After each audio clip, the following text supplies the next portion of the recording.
आगे बढ़ेंगे। प्रधानमंत्री नरेंद्र मोदी G20 शिखर सम्मेलन में शामिल होने के लिए आज इंडोनेशिया के बाली शहर के लिए रवाना होंगे। पीएम इंडोनेशिया में 3 दिनों तक रहेंगे।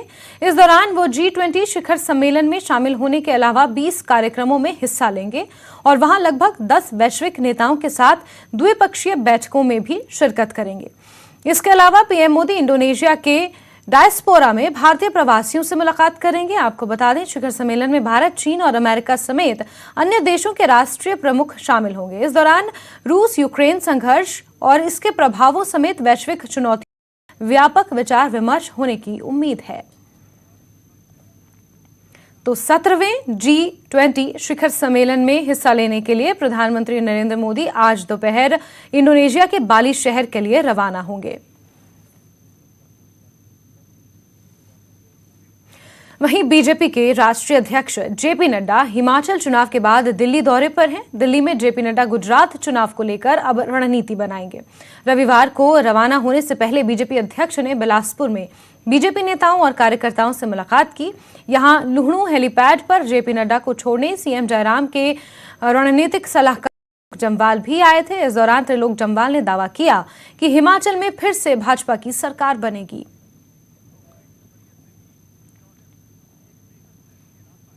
लोकतंत्र का सबसे बड़ा जो पर्व था उसमें सब लोगों ने बढ़ चढ़कर मतदान किया। मैं हिमाचल के मतदाताओं का और खासकर बिलासपुर के मतदाताओं का दिल की गहराइयों से बहुत बहुत धन्यवाद करता हूं, जिन्होंने अपार स्नेह और प्यार हम सबको दिया। अब आने वाली 8 दिसंबर को कमल खिलेगा, पुनः हिमाचल प्रदेश में भारतीय जनता पार्टी की सरकार बनेगी। वहीं मतदान पूरा होने के बाद अब ईवीएम स्ट्रांग रूम में कड़ी सुरक्षा के बीच रख दी गई है। सभी विधानसभा क्षेत्रों के बार से अलग अलग स्ट्रांग रूम बनाए गए हैं। यहां 3 लेयर सिक्योरिटी में ईवीएम रखी गई है।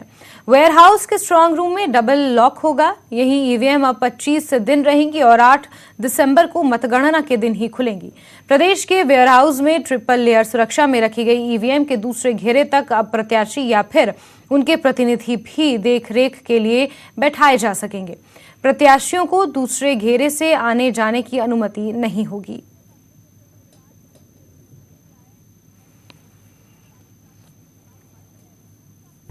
हिमाचल विधानसभा चुनावों के बाद ईवीएम को अब स्ट्रांग रूम में रख दिया गया। प्रदेश में प्रत्येक विधानसभा क्षेत्र के लिए एक स्ट्रांग रूम बनाया गया है और इस प्रकार 68 स्ट्रांग रूम की जो सुरक्षा व्यवस्था है वो कड़ी कर दी गई है।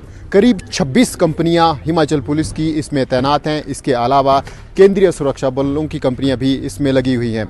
इस वक्त हम मौजूद हैं संजौली कॉलेज में, जहां पर एक स्ट्रांग रूम बनाया गया है और आप देख सकते हैं किस प्रकार से हिमाचल पुलिस के जवान इस स्ट्रांग रूम की सुरक्षा व्यवस्था कर रहे हैं। इसके बाद 2 लेयर्स और हैं जहां पर पुलिस के जवान और केंद्रीय सुरक्षा बल के जवान तैनात हैं और मशीन की निगरानी कर रहे हैं।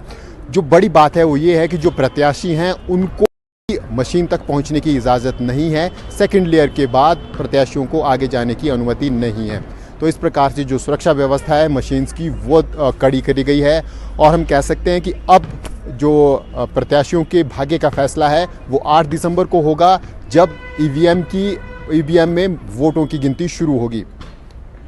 शिमला से राजेंद्र शर्मा, न्यूज़ 18 हिमाचल।